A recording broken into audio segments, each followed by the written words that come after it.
When I was 20, I worked for 8 months at a distribution warehouse in the outskirts of Salt Lake City, and I hated it in a way I had not known was available to me before then. The shift started at 5:45 in the morning, which meant my alarm went off at 4:30, which meant I was going to bed at 9:15 the night before like a person 3 times my age. The work was physical in a way that did not build anything. Lifting, scanning, stacking, repeat in a building that was 28 degrees Celsius in July and 11 degrees in February, depending on whether the loading dock doors were open, which they always were.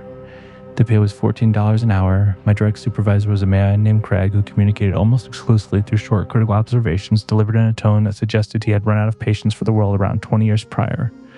I lasted 8 months because I needed the money, and I was too stubborn to quit before I had saved what I had set out to save.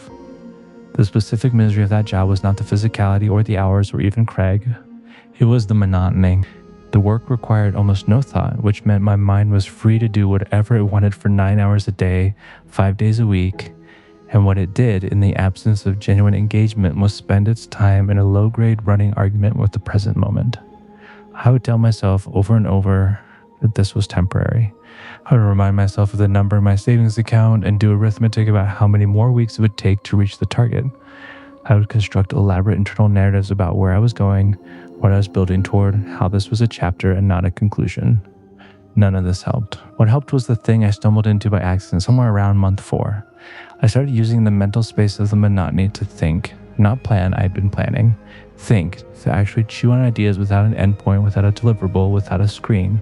I'd been reading Marcus Aurelius at the time, the Meditations, the Gregory Hayes translation, and I would take one line from whatever I had read the night before and spend an entire shift just sitting with it, turning it over, testing it against what I was experiencing, arguing with it. There is no noise in a warehouse, there are no notifications, there is no algorithm servicing the next thing. There's just the physical work in the inside of your own mind. And if you learn to use the inside of your own mind rather than flee from it, 8 hours of manual labor becomes something else entirely. It becomes, improbably, a classroom. The lesson I kept arriving at from different angles across those 8 months was so simple that I am still slightly embarrassed by how long it took me to fully absorb it. The quality of your internal world determines the quality of your experience of every external circumstance, not the external circumstance itself, not the job, not the supervisor, not the temperature of the building, your internal world. Craig was miserable and Craig's life was miserable, and the two facts were not independent. The guys who had been in that warehouse for 8 years were not miserable because of the warehouse. The warehouse was the container. The content was something they had brought in with them and were generating fresh every day. I watched this operating around me for 8 months as clearly as a controlled experiment. By month 7, I had read 11 books, 1 per month since I started, staying up late than I should have with the lamp on while my apartment was quiet. I had started writing again, which I had let go dormant. I had started getting up 30 minutes before the alarm to walk around the block in the dark before the shift. Not because anyone told me to, but because I had discovered that the quality of my first hour determined the quality of everything that followed it. And I was not willing to give Craig my first hour. My first hour was mine. The warehouse could have the rest. The morning I made my final deposit and reached the number I had been building toward, I walked out at the end of the shift and did not look back, which was melodramatic of me.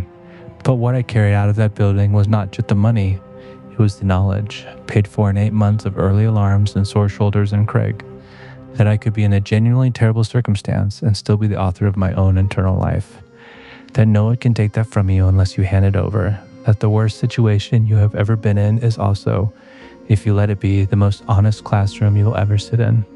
If you are out there in something hard, a job that is draining you, a circumstance that feels beneath you, a season that you are just trying to survive, I want you to resist the urge to spend all of it in escape. Read a book per month that is above your current level. Spend the commute, the lunch break, the waiting in line, in genuine thought rather than passive consumption. Write 300 words a day about what you are learning from the difficulty, not about the difficulty itself. Find the one person in the hard circumstance who is thriving despite it and study how they are doing it, because there is almost always fed. And what they are doing is almost always something internal rather than something external. Viktor Frankl's survived things that make a cold warehouse and a difficult manager sound like a spa retreat. And what he documented from that experience is the same thing I found in a distribution center in Salt Lake at 20 years old, that between stimulus and response, there's a space, and in that space is your freedom. The worst job I ever had taught me the most important lesson I know because it was the place with the most uninterrupted space, and I finally learned to use it.